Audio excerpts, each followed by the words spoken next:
ओम श्री साईनाथाय नमः। श्री साई सच्चरित्र अध्याय 39। बाबा का संस्कृत ज्ञान, गीता के एक श्लोक की बाबा द्वारा टीका। समाधि मंदिर का निर्माण। इस अध्याय में बाबा ने गीता के एक श्लोक का अर्थ समझाया है। कुछ लोगों की ऐसी धारणा थी कि बाबा को संस्कृत भाषा का ज्ञान न था और नाना साहेब की भी उनके प्रति ऐसी ही धारणा थी। इसका खंडन इमारत ने मूल मराठी ग्रंथ के 50वें अध्याय में किया है। दोनों अध्यायों का विषय एक सा होने के कारण वे यहाँ सम्मिलित रूप में लिखे जाते हैं। प्रस्तावना। शिरडी के सौभाग्य का वर्णन कौन कर सकता है। श्री द्वारका माई भी धन्य है, जहाँ श्री साई ने आकर निवास किया, वहीं समाधिस्थ हुए। शिरडी के नर नारी भी धन्य है, जिन्हें स्वयं साई ने पधारकर अनुग्रहित किया और जिनके प्रेमवश ही वे दूर से चलकर वहां आए। शिरडी तो पहले एक छोटा सा ग्राम था, परंतु श्री साई के संपर्क से विशेष महत्व पाकर वह एक तीर्थ क्षेत्र में परिणित हो गया। शिरडी की नारियां भी परम भाग्यशाली है, जिनका उन पर असीम और अभिन्न विश्वास प्रशंसा के परे है। आठों प्रहर काम काज करते, पिसते, अनाज निकालते, गृह कार्य करते हुए वे उनकी कीर्ति का गुणगान किया करती थी और उनके प्रेम की उपमा ही क्या हो सकती है। वे अत्यंत मधुर गायन करती थी, जिससे गायकों और श्रोतागणों के मन को परम शांति मिलती थी। बाबा द्वारा टीका। किसी को स्वप्न में भी ज्ञात न था कि बाबा संस्कृत के भी ज्ञाता हैं। एक दिन नाना साहेब चंदोरकर को गीता के एक श्लोक का अर्थ समझाकर उन्होंने लोगों को विस्मय में डाल दिया। इसका संक्षिप्त वर्णन सेवानिवृत्त मामलतदार श्री बी वही देव ने मराठी साई लीला पत्रिका के भाग 4 स्फुट विषय पृष्ठ 563 में छपाया है। इसका संक्षिप्त विवरण Sai Baba charters and saying पुस्तक के 61वें पृष्ठ पर और द वंडरस संत साई बाबा की पृष्ठ 36 पर भी छपा है। ये दोनों पुस्तकें श्री बी वही नरसिंह स्वामी द्वारा रचित है। श्री बी वही देव ने अंग्रेजी में तारीख 27/9/1936 को एक वक्तव्य दिया है, जो कि नरसिंह स्वामी द्वारा रचित पुस्तक के भक्तों के अनुभव भाग 3 में छपा गया है। श्री देव को इस विषय की प्रथम सूचना नाना साहेब चंदोरकर से प्राप्त हुई थी, इसलिए उनका कथन नीचे उद्धृत किया जाता है। नाना साहेब चंदोरकर वेदांत के विद्वान विद्यार्थियों में से एक थे। उन्होंने अनेक टीकाओं के साथ गीता का अध्ययन भी किया और उन्होंने अपने इस ज्ञान का अहंकार भी था। उनका मत था कि बाबा संस्कृत भाषा के सर्वथा अनभिज्ञ हैं, इसलिए बाबा ने उनकी इस भ्रम का निवारण करने का विचार किया। ये उस समय की बात है जब भक्तगण अल्प संख्या में आते थे। बाबा भक्तों से एकांत में देर तक वार्तालाप किया करते थे। नाना साहब इस समय बाबा की चरण सेवा कर रहे थे और अस्पष्ट शब्दों में कुछ गुनगुना रहे थे।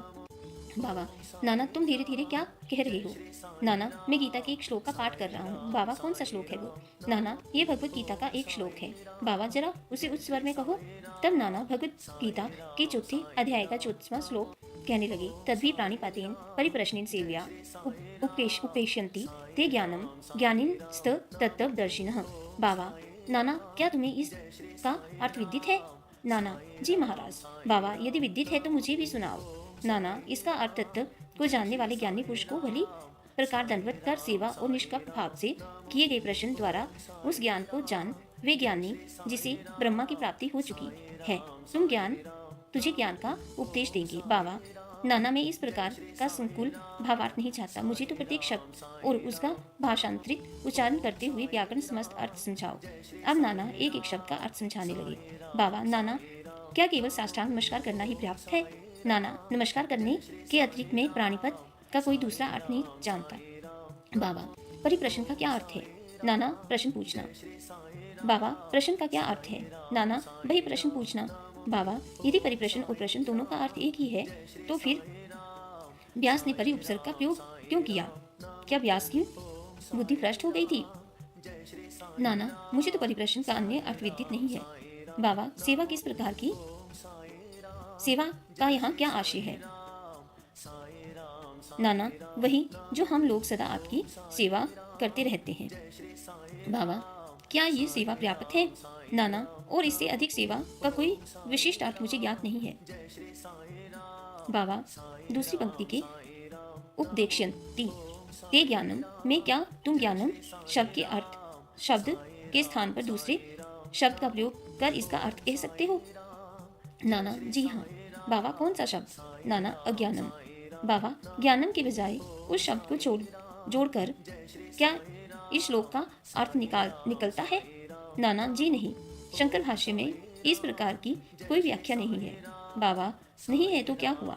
यदि अज्ञान शब्द के प्रयोग से कोई उत्तम अर्थ निकल सकता है तो उसमें क्या आपत्ति है। नाना, मैं नहीं जानता कि उसमें अज्ञान शब्द किस प्रकार प्रयोग होगा। बाबा, कृष्ण ने अर्जुन को क्यों ज्ञानियों तथा तत्वदर्शियों को नमस्कार करने, उससे उनसे प्रश्न पूछने और सेवा करने का उपदेश दिया था? क्या स्वयं कृष्ण तत्वदर्शी नहीं थे? वस्तुतः स्वयं ज्ञान स्वरूप। नाना जी हाँ, वे ज्ञानावतार थे, परंतु मुझे ये समझ में नहीं आता कि उन्होंने अर्जुन से अन्य ज्ञानियों के लिए क्यों कहा। बाबा, क्या तुम्हारी समझ में नहीं आया? हम नाना हतप्रभ हो गए। उनका घमंड चूर हो चुका था। तब बाबा स्वयं इस प्रकार अर्थ समझाने लगे। ज्ञानियों को केवल साष्टांग नमस्कार करना पर्याप्त नहीं है।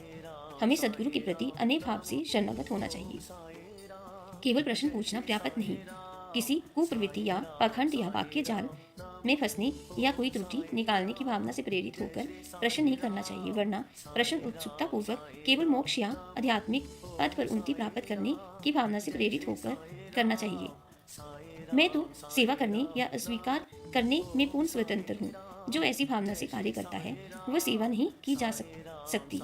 उसे अनुभव करना चाहिए कि मुझे अपने शरीर पर कोई अधिकार नहीं है। इस प्रकार शरीर पर तो गुरु का ही अधिकार है और केवल उसकी सेवा से निमित्त ही वह विद्यमान है। इस प्रकार आचरण करने से तुम्हें सद्गुरु द्वारा ज्ञान की प्राप्ति हो जाएगी, जैसे कि पूर्व श्लोक में बताया गया है। नाना को ये समझ में नहीं आ सका कि गुरु किस प्रकार अज्ञान की शिक्षा देते हैं। बाबा, ज्ञान का उपदेश कैसा है? अर्थात भविष्य में प्राप्त होने वाली आत्मानुभूति की शिक्षा। अज्ञान का नाश करना ज्ञान है। गीता के श्लोक 18 और 66 पर ज्ञानेश्वरी भाष्य की ओवी 1396 में इस प्रकार वर्णन है। हे अर्जुन, यदि तुम्हारी निद्रा और स्वप्न भंग हो तब तुम स्वयं हो। वह इसी प्रकार है। गीता के अध्याय 5 और 16 के आगे टीका में लिखा है, क्या ज्ञान में अज्ञान नष्ट करने के अतिरिक्त कोई और भेद भी है?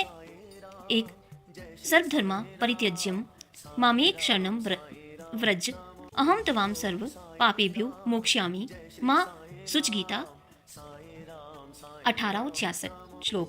अंधकार नष्ट करने का अर्थ प्रकाश है। जब हम द्वैत नष्ट करने की चर्चा करते हैं तो हम द्वैत अद्वैत की बात करते हैं। जब हम अंधकार नष्ट करने की बात करते हैं तो उसका अर्थ है कि प्रकाश की बात करते हैं। यदि हम अद्वैत की स्थिति का अनुभव करना चाहते हैं तो हमें द्वैत भावना नष्ट करनी चाहिए। यही अद्वैत स्थिति प्राप्त होने का लक्षण है। द्वैत में रहकर अद्वैत की चर्चा कौन कर सकता है? जब तक वैसी स्थिति प्राप्त न हो तब तक क्या उसका कोई अनुभव कर सकता है? शिष्य श्री सद्गुरु के समान ही ज्ञान की मूर्ति है।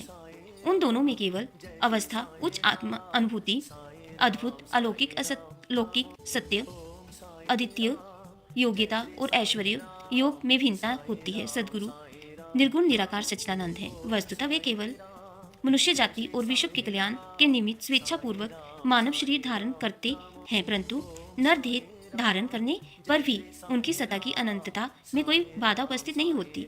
उनकी आत्म उपलब्धि, लाभ, दैविक शक्ति और ज्ञान सदा एक से रहते हैं। शिष्य का भी तो यथार्थ में वही स्वरूप है, परंतु अनगिनत जन्मों के कारण उसे अज्ञान उत्पन्न हो जाता है और उसी के वशीभूत होकर उसे भ्रम हो जाता है तथा अपने शुद्ध चैतन्य स्वरूप की विस्मृति हो जाती है। गीता का अध्याय 5:1 देखो। एक नादते कस्याचित् पापम न च एव सुकृतं विभु अज्ञानेन न वृतं ज्ञानम तेन मुहन्ति जन्तवा। गीता 5 और 15। अज्ञानेन वृतं ज्ञानम तेन मुहन्ति जन्तवा। जैसा कि वहाँ बतलाया गया है, उसे भ्रम हो जाता है कि मैं जीव हूँ, एक प्राणी हूँ, दुर्बल और असहाय हूँ। गुरु इन अज्ञान रूपी जड़ को काट कर फेंक देता है और इसलिए उसे उपदेश करना पड़ता है। ऐसे शिष्य को जो जन्म जन्मांतरों से ये धारणा करता है कि मैं तो जीव, दुर्बल और असहाय हूँ, गुरु सैकड़ों जन्मों तक ऐसी शिक्षा देते हैं कि तुम ही ईश्वर हो, सर्वशक्तिमान और समर्थ हो। तब कहीं जाकर उसे किंचित मात्र भास होता है कि यथार्थ में मैं ही ईश्वर हूँ। सत्य भ्रम में रहने के कारण ही उसे ऐसा भास होता है कि मैं शरीर हूँ, एक जीव हूँ तथा ईश्वर और ये विश्व मुझ से एक भिन्न वस्तु है। ये तो केवल एक भ्रम ही है जो अनेक जन्म धारण करने के कारण उत्पन्न हो गया है। कर्मानुसार प्रत्येक प्राणी को सुख दुख की प्राप्ति होती है। इस भ्रम, इस त्रुटि और अज्ञान की जड़ जो नष्ट करने के लिए हमें स्वयं अपने से प्रश्न करना चाहिए कि ये अज्ञान कैसे पैदा हो गया, वह अज्ञान कहाँ है, और इस त्रुटि का दिग्दर्शन कराने को ही उपदेश कहते हैं। अज्ञान के नीचे लिखे उदाहरण हैं। एक, मैं एक जीव प्राणी हूँ। दूसरा, शरीर ही आत्मा है, मैं शरीर हूँ। तीसरा, ईश्वर, विश्व और जीवन भिन्न भिन्न तत्व हैं। चौथा, मैं ईश्वर नहीं हूँ। पांचवा, शरीर आत्मा नहीं है, इसका अबोध। छठा, इसका ज्ञान न होना कि ईश्वर, विश्व और जीव सब एक ही है। जब तक इन त्रुटियों का उसे दिग्दर्शन नहीं कराया जाता, तब तक शिष्य को ये कभी अनुभव नहीं हो सकता कि ईश्वर, जीव और शरीर क्या है, उनमें क्या अन्योश्रित संबंध है तथा वे परस्पर भिन्न है या अभिन्न है, अथवा एक ही है। इस प्रकार की शिक्षा देने का भ्रम को दूर करना ही अज्ञान और ज्ञान उपदेश कहलाता है। अब प्रश्न यह है कि जीव जो स्वयं ज्ञान मूर्ति है, उसे ज्ञान की क्या आवश्यकता है? उपदेश का हेतु तो केवल त्रुटि को और उसकी दृष्टि में लेकर अज्ञान को नष्ट करना है। बाबा ने आगे कहा, एक, प्रणिपात का अर्थ है शरणागति। दूसरा, शरणागत होना चाहिए तन मन धन से, अर्थात अनेक भाव से। तीसरा, कृष्ण अन्य ज्ञानियों की ओर संकेत करते हैं। सद्भक्त के लिए तो प्रत्येक तत्व वासुदेव है। भगवत गीता 1 अंग 7 और 19, अर्थात कोई भी गुरु अपने भक्त के लिए कृष्ण है और गुरु शिष्य को वासुदेव मानता है, और कृष्ण इन दोनों को अपने प्राण और आत्मा।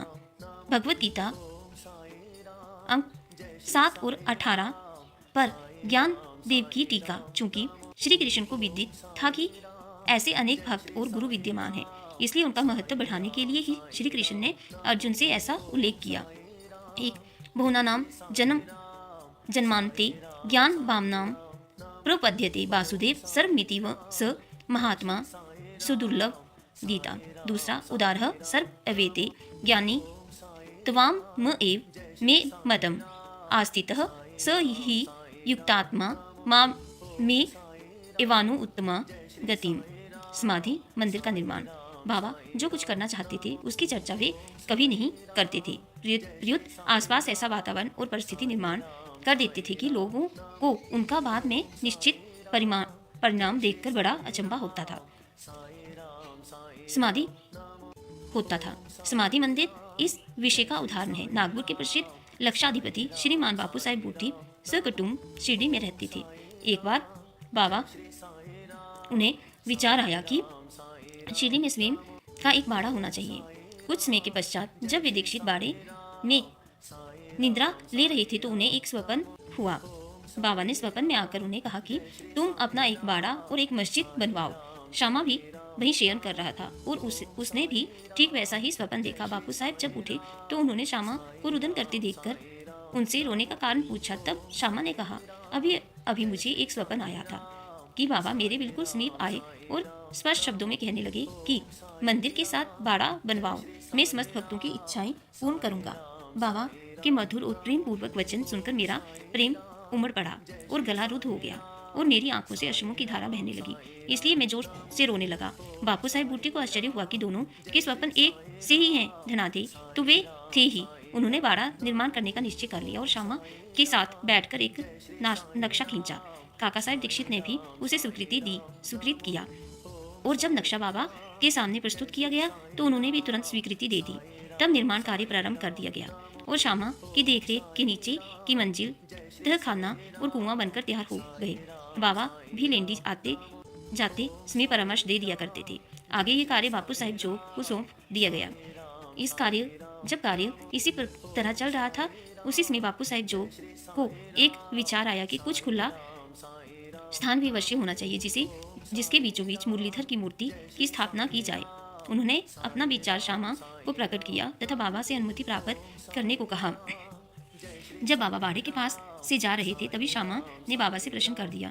श्यामा का प्रश्न सुनकर बाबा ने स्वीकृति देते हुए कहा कि जब मंदिर का कार्य पूर्ण हो जाएगा तब मैं स्वयं वहां निवास करूंगा, और बाड़े की ओर दृष्टिपात करते हुए कहा, जब बाड़ा संपूर्ण बन जाएगा तब हम सब लोग उसका उपभोग करेंगे, वहीं रहेंगे, घूमेंगे फिरेंगे और एक दूसरे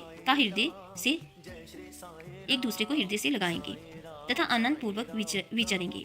जब श्यामा ने बाबा से प्रश्न पूछा कि क्या ये मूर्ति के मध्य कक्ष की नींव के कार्य आरंभ का शुभ मुहूर्त है, तब उन्होंने स्वीकारात्मक उत्तर दे दिया। तभी श्यामा ने एक नारियल लाकर फोड़ा और कार्य प्रारंभ कर दिया। ठीक समय में सब कार्य पूर्ण हो गया और मुरलीधर की एक मूर्ति बनवाने का प्रबंध किया गया।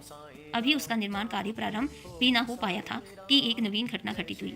बाबा की स्थिति चिंताजनक हो गई और ऐसा दिखने लगा कि वे अब देह त्याग देंगे। बापू साहब बहुत उदास और निराश से हो गए। उन्होंने सोचा कि यदि बाबा चले गए तो बाड़ा उनके पवित्र चरण स्पर्श से वंचित रह जाएगा और मेरा सब लगभग 1 लाख रुपया व्यर्थ हो जाएगा। परंतु अंतिम में बाबा के श्रीमुख से निकले हुए वचनों ने मुझे बाड़े में ही रखना। केवल बुट्टी साहब को ही सांत्वना नहीं पहुंचाई वरन अन्य लोगों को भी शांति मिली। कुछ समय के पश्चात बाबा का पवित्र शरीर मुरलीधर की मूर्ति के स्थान पर रख दिया गया। बाबा स्वयं मुरलीधर बन गए और बाड़ा साईं बाबा का समाधि मंदिर उनकी अगाध लीलाओं की था कोई न पा सका। श्री बापू साहब बूटी धन्य हैं, जिनके बारे में बाबा का दिव्य और पवित्र पार्थिव शरीर अब विश्राम कर रहा है। श्री सद्गुरु साईनाथ अर्पणम अस्तु शुभम भक्तु।